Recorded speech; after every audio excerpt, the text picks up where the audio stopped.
بسم اللہ الرحمن الرحیم۔ السلام علیکم۔ ہمارے یوٹیوب چینل محبوب اسٹوڈیو میں خوش آمدید۔ نئے آنے والے دوستوں سے گزارش ہے کہ اگر ابھی تک ہمارا چینل سبسکرائب نہیں کیا تو سبسکرائب کر کے بیل آئیکن پر کلک کر دیں۔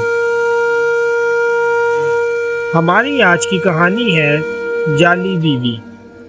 تو چلتے ہیں اپنی کہانی کی جانب۔ یہ اس زمانے کی بات ہے جب ہم قاہرہ میں مختلف ممالک کے تاجر حضرات کے ساتھ تجارت کی غرض سے جمع تھے۔ سارا دن بازاروں میں کاروبار کرتے، شام ہوتی تو عمرو بن عاص سے منسوب مسجد میں جمع ہو جاتے۔ تب آپس میں تبادلہ خیال کرتے اور ایک دوسرے کو کاروباری حالات سے آگاہ فرماتے۔ ایک دن حسب معمول ہم مسجد میں بیٹھے تھے اور گفتگو کر رہے تھے کہ ملحق ستون کے قریب ایک عورت بیٹھی نظر آئی۔ بغداد کا تاجر ذرا تیز تراز تھا۔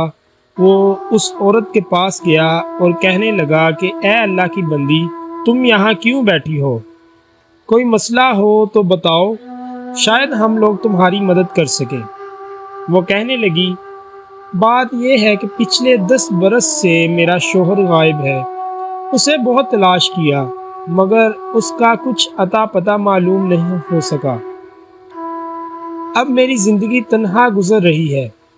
میرے پاس نان و نفقہ بھی نہیں ہے، اس لیے قاضی کی خدمت میں حاضر ہوئی تھی کہ وہ کوئی مناسب رشتہ دیکھ کر میری شادی کرا دے تاکہ مشکلات زندگی کا کوئی حل نکل سکے۔ مگر قاضی صاحب نے میری شادی کرانے سے انکار کر دیا۔ ایسی صورتحال میں کیا کروں؟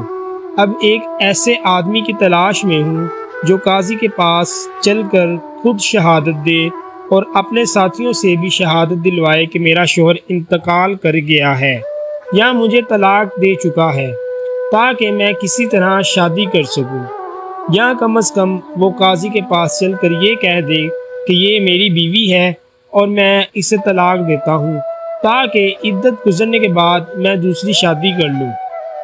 یہ سن کر تاجر نے عورت سے کہا، اگر تم مجھے چند دینار دے دو تو اس کے عوض میں قاضی کے سامنے اقرار کر لوں گا کہ تم میری بیوی ہو، پھر قاضی ہی سامنے طلاق دے دوں گا۔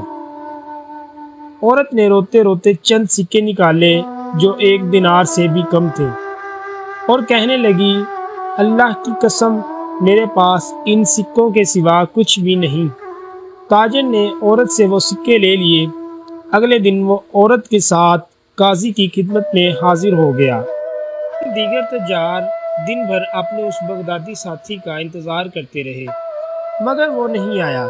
اگلے دن جب وہ ہمارے پاس پہنچا تو ہم نے اس سے دریافت کیا، کل تم کہاں تھے؟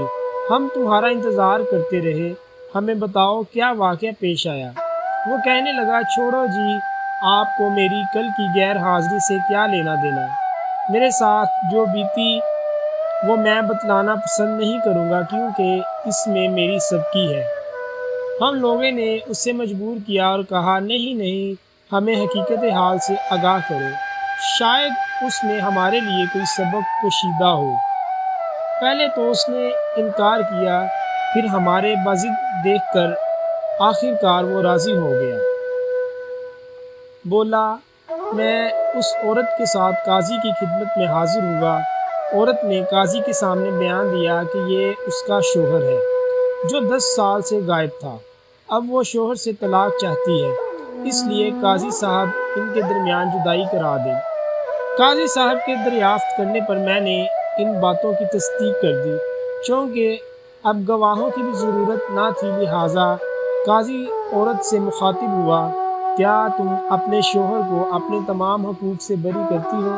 وہ کہنے لگی، نہیں، اللہ کی قسم میرا اس پر حق مہر نیز 10 سالوں کا نان و نفقہ کی ذمہ داری بھی اس پر عائد ہوتی ہے۔ میں 10 سال سے اپنے شوہر کا انتظار کرتی رہی، اس لیے اپنے حقوق سے دستبردار نہیں ہو سکتی۔ عورت کا بیان سن کر قاضی میری طرف متوجہ ہوا اور کہنے لگا، دیکھو میاں، اپنی بیوی کا حق دے دلا کر اسے فارغ کر دو، یا چاہو تو اپنے ہی نکاح میں رکھو۔ میں قاضی کا فیصلہ اور اس مکار عورت کا فریب دیکھ کر دنگ رہ گیا۔ اب صورت یہ بن گئی کہ میں اپنے بیان سے مکر بھی نہیں سکتا تھا اور نہ ہی حقیقت بتانے میں میری خلاصی نظر آ رہی تھی۔ گواہ لانے کا بھی کوئی فائدہ نہیں تھا، کیونکہ میں قاضی کے سامنے اقرار کر چکا تھا کہ وہ میری بیوی ہے۔ میں ابھی سوچ ہی رہا تھا کہ کیا کروں اور کیا نہ کروں، اچانک قاضی نے پولیس بلا کر مجھے اس کے حوالے کر دیا۔ پولیس افسر نے مجھے حکم دیا کہ اس عورت کو 100 دینار دے دو تو تمہاری جان بخشی ہو سکتی ہے۔ میرے پاس کوئی چارہ کار نہ تھا، میں نے خاموشی سے 100 دینار نکالے اور عورت کے حوالے کر دیے۔